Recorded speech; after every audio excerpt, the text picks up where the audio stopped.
In 1950, a group of physicists, including Edward Teller and Herbert York, were walking to the cafeteria at Los Alamos. At the time, flying saucers were in all the newspapers, and naturally, the conversation turned to the mechanics of interstellar travel.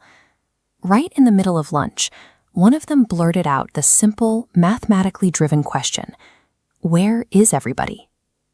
To understand the question, you have to look at the numbers. This timeline shows the age of our galaxy, roughly 10 billion years. Above it is a representation of its size, containing hundreds of billions of stars. If a civilization emerged and built even rudimentary atomic rockets, they could hop to the nearest star in maybe 10 years. From there, they spread to the next stars and the next.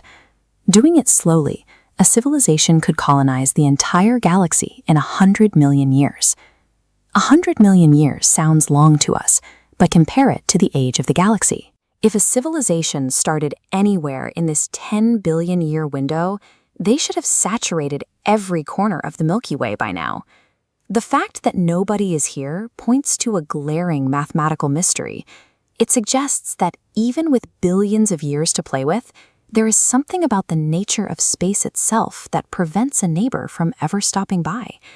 The sheer emptiness between objects is difficult to process. The absolute nearest star to our sun is Proxima Centauri, sitting roughly 4.25 light-years away. We build fast machines. The Parker Solar Probe travels at 430,000 miles per hour. But if we pointed our fastest creation at Proxima Centauri, it would still take 7,000 years to arrive. That is longer than all of recorded human history. Let's give our hypothetical alien civilization incredible engineering. Imagine they build rockets capable of reaching 10% the speed of light, 67 million miles per hour. At that blistering pace, the trip to the very nearest star still takes 42 years. But pushing a ship to those speeds introduces a lethal kinetic problem. Interstellar space is not empty. It contains micrometeoroids, dust, and stray atoms. If you are traveling at 1/10 the speed of light and hit a single grain of sand, the energy released in that collision equals the explosive yield of a nuclear bomb. The logic traps you. The only way to survive the thousands of years it takes to cross the galaxy is to go faster. But accelerating exponentially increases the statistical certainty that a speck of dust will vaporize your ship. To survive high-speed impacts, you have to wrap your ship in heavy armor, perhaps several meters of water or thick composite plating. Watch how the physics punish that decision. This meter shows the energy required to accelerate mass. Pushing just 1 single kilogram up to 10% the speed of light requires 450 trillion joules. That equals the total power consumed by the entire United States in 5 seconds. Now multiply that single kilogram by the immense weight of a fully armored starship. To move a vessel that size, you'd need to scale that power requirement by hundreds of millions. Suddenly, the math leaves the realm of engineering. You are no longer talking about fuel. You're talking about needing to harness the total energy output of an entire star just to keep a single crew alive across the void. You are left with an inescapable loop. Survival requires heavy shielding. Heavy shielding requires massive weight, and moving that mass requires an energy output that breaches the practical limits of physics.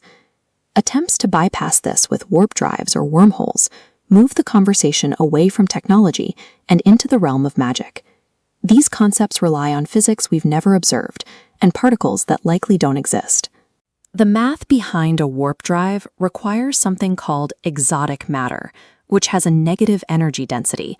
It works perfectly on a chalkboard, but zero physical evidence suggests negative matter is a real component of our universe.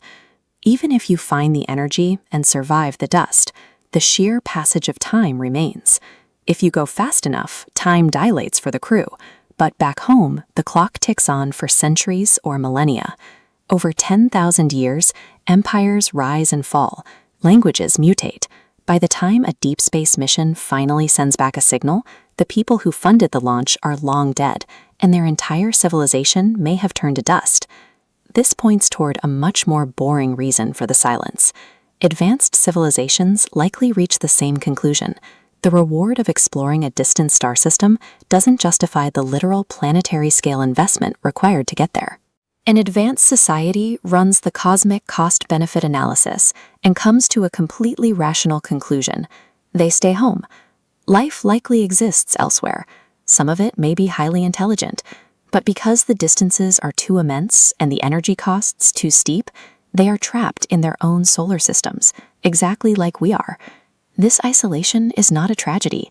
It reveals that every single emergence of intelligence in the universe is a unique, self-contained event. No galactic federation is coming to recruit us. No wise travelers will arrive to fix our planetary issues.